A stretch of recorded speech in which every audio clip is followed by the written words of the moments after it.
जय विश्व बंधु। बंधु, हम यह संपूर्ण श्रीमद् भगवत गीता बंधु हम समझ लिए। यहां पर अध्याय 5 का पहला श्लोक अर्जुन का प्रश्न है। हे भगवान, आप कभी कर्म संन्यास की और कभी कर्म योग की प्रशंसा करते हैं। मैं इसमें भ्रमित होता हूं, तो आप मुझे निश्चय करके बताइए कि मेरे लिए दोनों में से कौन सा कल्याणकारक है। यह अर्जुन का प्रश्न होता है, पहला श्लोक। और अध्याय 5 का दूसरा श्लोक भगवान का ही उत्तर है। संन्यास है कर्मयोगस्य निःश्रेयस्करा बुभौ तयोस्त कर्म संन्यासात् कर्म योगो विशुष्यते। हे अर्जुन, कर्म संन्यास और कर्मयोग दोनों ही परम कल्याण को करने वाले हैं, परंतु साधन में सुगम होने से कर्म संन्यास से कर्मयोग अधिक श्रेष्ठ है। ये अध्याय 5 का दूसरा श्लोक पूर्ण होता है। अब अध्याय 5 का तीसरा श्लोक भगवान इसमें कर्मयोग का महत्व बताना चाह रहे हैं। तीसरा श्लोक है अध्याय 5 का। ज्ञेयः स नित्य सन्यासी यो न द्वेष्ट न कांक्षते निर्द्वंदो महाबाहो सुखम बंधात प्रमुच्यते। भगवान ने कितनी बढ़िया बात कही। नित्य सन्यासी यो न द्वेष्ट न कांक्षति, वह सर्वदा सन्यासी ही है जो न किसी की इच्छा करता न किसी से द्वेष करता है। मस्त हो गया, अलमस्त हो गया। हमारे यहाँ एक संत हुए गुजरात में, नारायण स्वामी।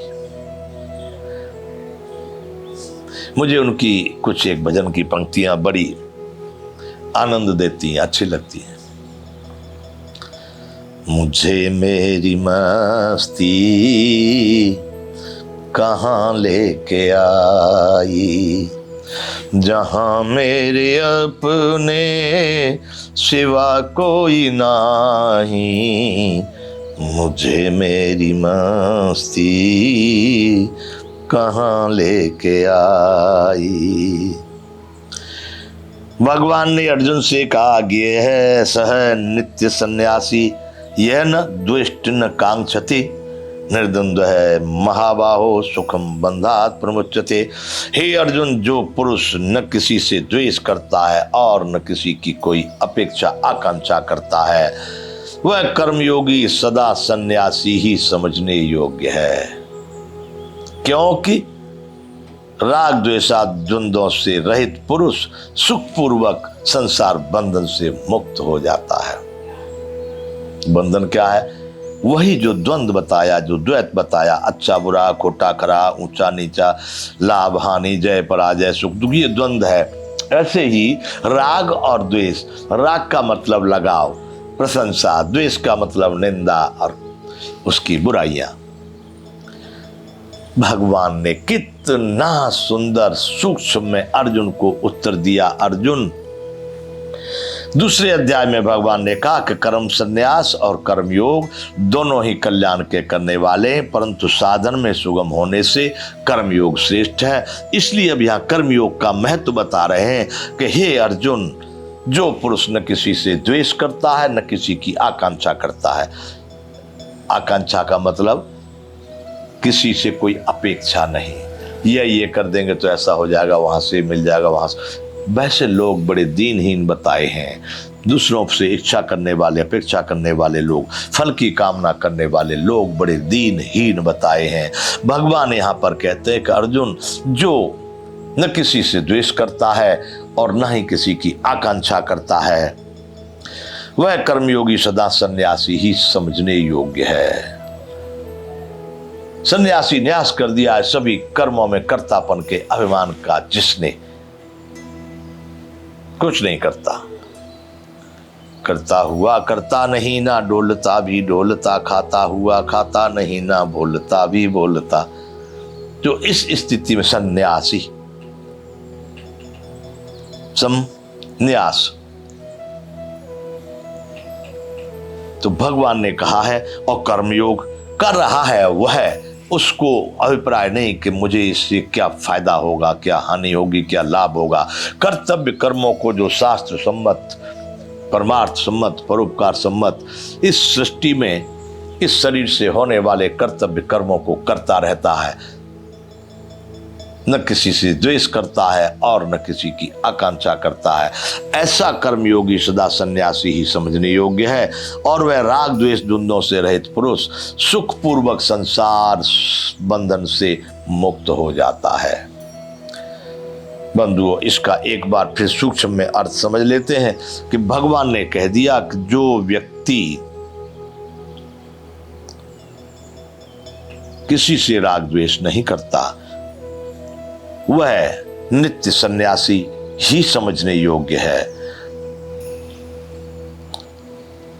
और वह इस संसार समुद्र से या कर्म बंधन से तत्काल मुक्त हो जाता है।